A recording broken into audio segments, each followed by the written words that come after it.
There goes old F. Scott Fitzgerald writing about the troubles of rich folk. Welcome to Strip Cover Lit, where we squeeze the bigger picture out of literature. I'm Adrian Fort, and we are here for another short story discussion, which will appear, of course, in the short story discussion playlist on the channel. This, I believe, is the 100th short story discussion in that playlist. This will also appear in the Reading in a Winter Wonderland playlist here on the channel. Winter, December 2024, we are talking about literature that has to do with the cold. Now, Winter Dreams is the short story in question here. We will have a So What Happened recap, a literary criticism section, and a writer's corner section for this video. So, what happened? We meet Dexter, who is from a fairly well-off family, and he caddies during the summer months just for pocket money. While doing this, one day he is stationing the head of caddy place or something like that while his boss is out, and Judy Jones shows up. And he can't leave this station because his boss isn't there, so she throws a fit. His boss comes back. His boss tells him, go do that caddying. So he leaves. He quits, and he walks off. He goes off east to college. I talked about rich folk. I talked about F. Scott Fitzgerald and status. And the East is something which comes up time and again for F. Scott Fitzgerald. It is an idea of wealth and class.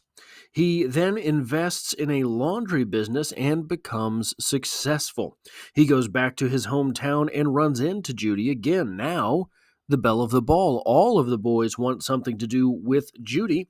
He becomes infatuated with her, and she runs into him, yells at him again, and then wants to fall in love with him.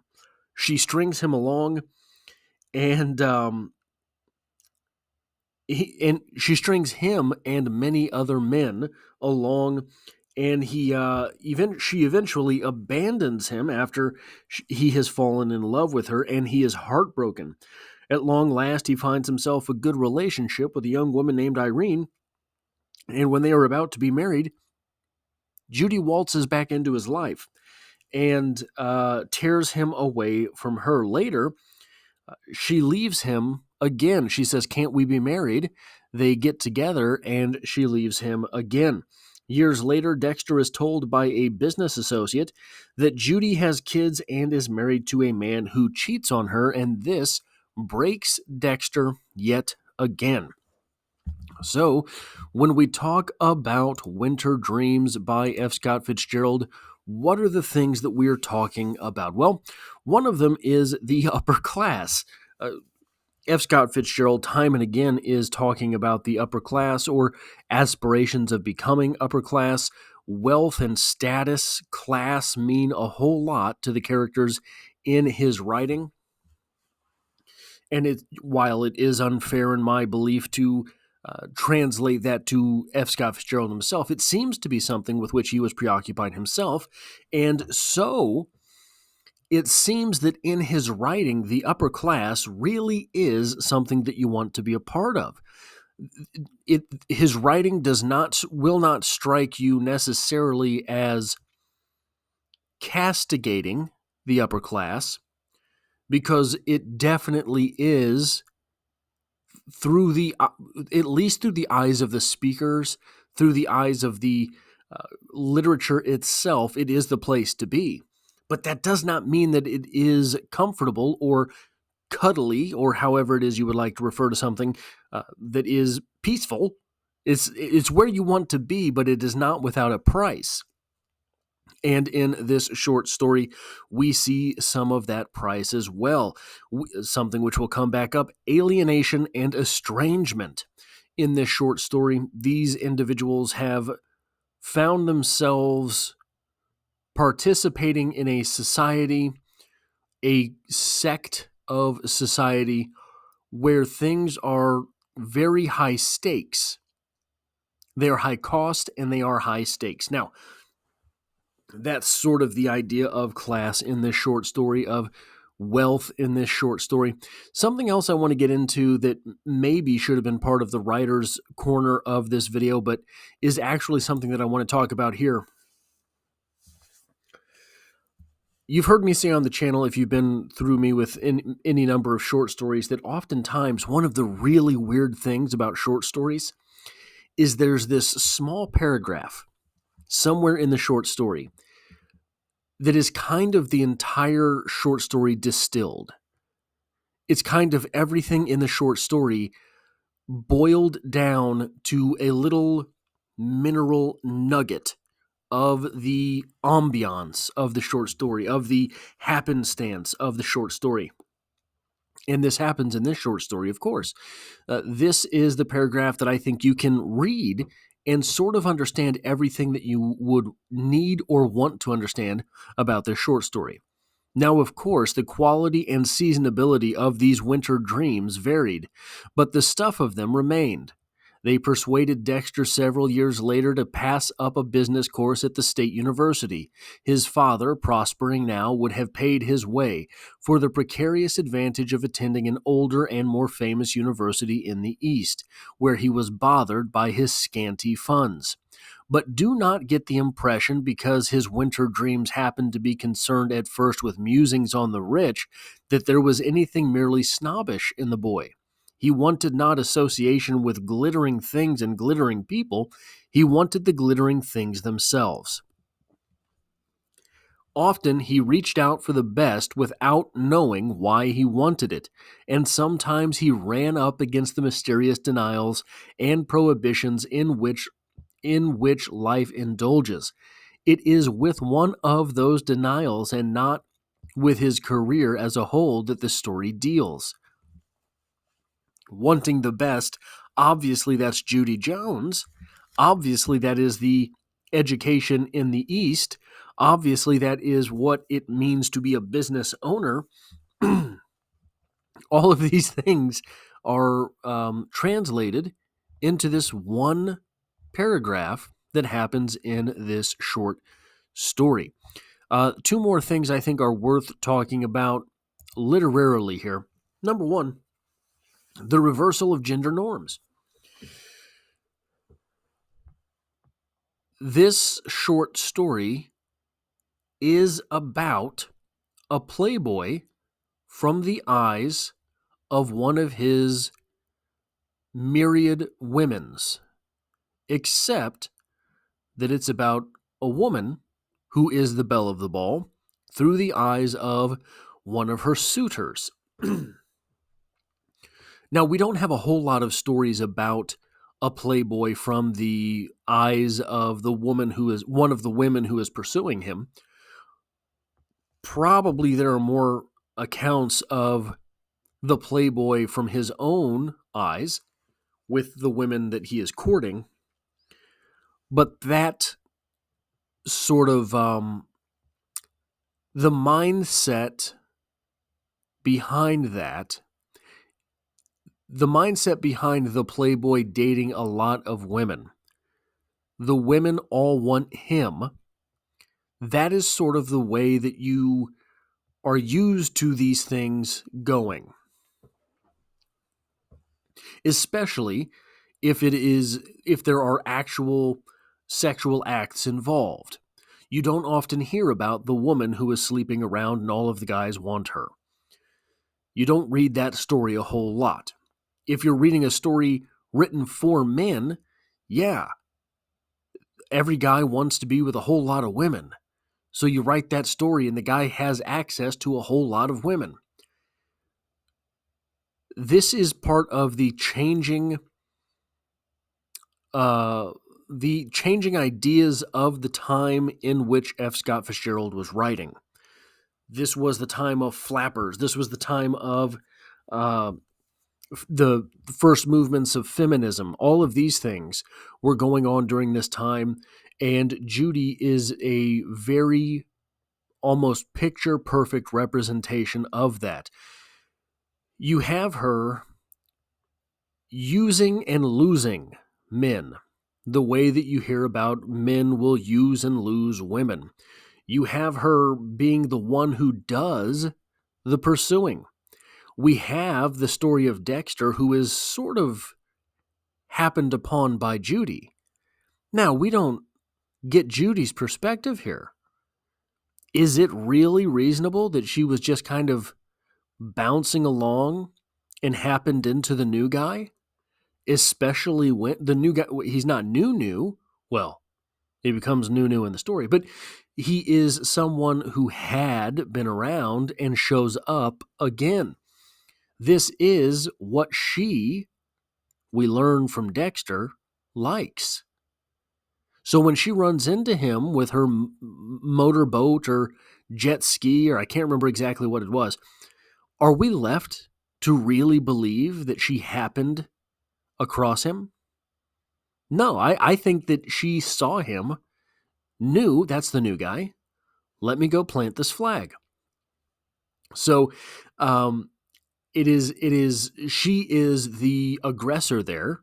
She is going and taking these men and bringing them back. She even drives the coupe, right? So she is doing all of these things that are sort of stereotypically masculine. But this is a new age for F. Scott Fitzgerald. The last thing in the literary criticism section that I want to talk about is this: emotional complexity. The end of this short story, if you follow along with Dexter, he gets to that end, and it's not a simple emotion. It is a melancholy stumbled upon by loss, but not the loss of a person. It is the loss of the idea or ideal of that person, who Judy had been to him, this shining emblem, this uncatchable dream. That was what Judy had been to him. Now she's just some lady who has kids and her husband cheats on her. That is gone for Dexter. That is blended with Dexter's realization he's getting older. He used the phrase, she's just 27. Now, that doesn't sound old to us today. In the 20s, I don't know when this short story was published, 20s, 30s, probably, something like that. Wouldn't have been a spring chicken. And he finds himself realizing he is older than he's older than he conceptualizes himself. Now, Fitzgerald is largely known as a modernist, and that type of literature, modernist literature, is usually associated with disillusionment and alienation. Those are two of the big calling cards of modernist literature. Disillusionment and alienation are not simple emotions. Simple emotions. What do I mean, simple emotions? This is not a sad story. This is not a happy story. This is not a story which is easy to categorize emotionally. There's no real quote-unquote hero of the story. There's a protagonist, but there's no hero. Nobody comes and saves the day. This emotional complexity and the realization, so emotional complexity, especially if you're talking about the Midwest, which is another thing that F. Scott Fitzgerald does a lot in his literature, the seasons here are not simple. The seasons here can be excruciating. Summer is definitely a different season than winter. And in the in-betwixt, the spring and fall, you have little bits of all of it. That is complexity in the same way that this short story has a dalliance in many types of emotion, but it doesn't really settle anywhere. That, though, the short story also deals with the rapid succession of seasons.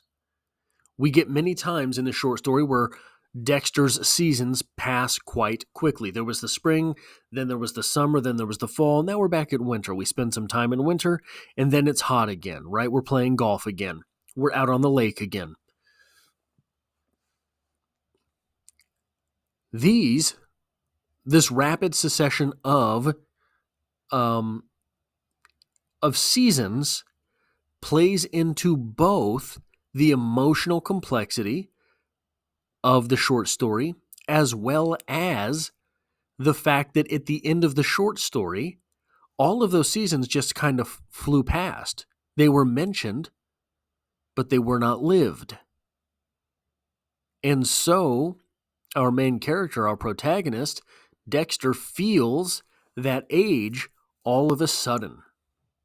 Now, there are also a couple of writer's notes that I want to talk about in a writer's corner of this video, if I can get everything to operate here. There is a nice sort of rhythm to this short story, and it's kind of emblematic. It kind of falls into that same idea of the rapid succession of seasons, and then we have scenes, and then rapid succession of seasons. There is a staccato and long paragraph rhythm here. There are a lot of short, choppy paragraphs, and then we get, at the beginning of the story, they're the dreams from Dexter, his fantasies, right? The short staccato paragraphs mixed with the more beautiful prose, more beefy prose,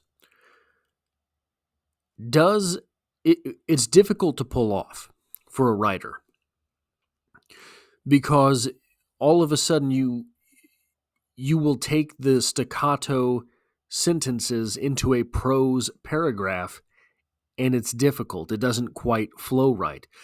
I can't tell you why it is that it works for this short story. I can only tell you that it works for this short story, and it plays back into the idea of passing quickly past seasons and then living in other ones. The other thing that is notable here for a writer, this ambiguous emotion is difficult to pull off. Especially when it happens in an aha moment. It happens in an aha moment at the end of this story where Dexter does not regret the stories that he has with Judy, but he realizes that they're gone. He stands up in that meeting with his business associate at the end of the story, and you start to wonder if he's just going to run out of the office and go sweep Judy off of her feet. But he doesn't do that. There is a feeling of powerlessness there for Dexter. Very, very difficult to pull off this emotional ambiguity, but it's something that happens because the short story is real, right? There's no heroes. When there's no heroes, there doesn't have to be heroic emotion. There's no villains. When there's no villains, there does not have to be villainous emotion. Judy is a bit of a villain, but she's a bit of a villain in that she is really just stringing these guys along. She doesn't mean to marry any of them, but she will play with their heartstrings and tell them that she does. She will lure them away from their fiancé, ruin that relationship for them, and then disappear again. And by the way, Dexter knows she's going to disappear. That emotional ambiguity, therefore, comes from the fact that Dexter does enjoy this, right? He knows the bad thing's going to come. He knows Judy's going to leave him, but he doesn't care, right? Characters with conflicting interests allow for emotional ambiguity, because you know that that character, his or herself, can want something and not want it at the same time. We know that, of course, Dexter wants the relationship with Irene. He seems happy with her. He seems to love her the short period of time that she's in the story. But there's this other thing going on that Dexter definitely wants, and it's the belle of the ball. For her part, Judy does seem to... She certainly enjoys everything that she's willing to get from these men. The attention, the praise, the nights out, all of this stuff.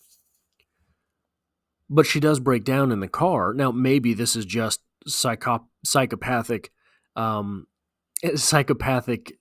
lying, but do you have any reason not to really believe her? Because here's the thing. Yeah, she seems like she wants to settle down. She also seems to know that no matter with whom she settles down, it will not be enough. So of course she wants to keep carousing about town.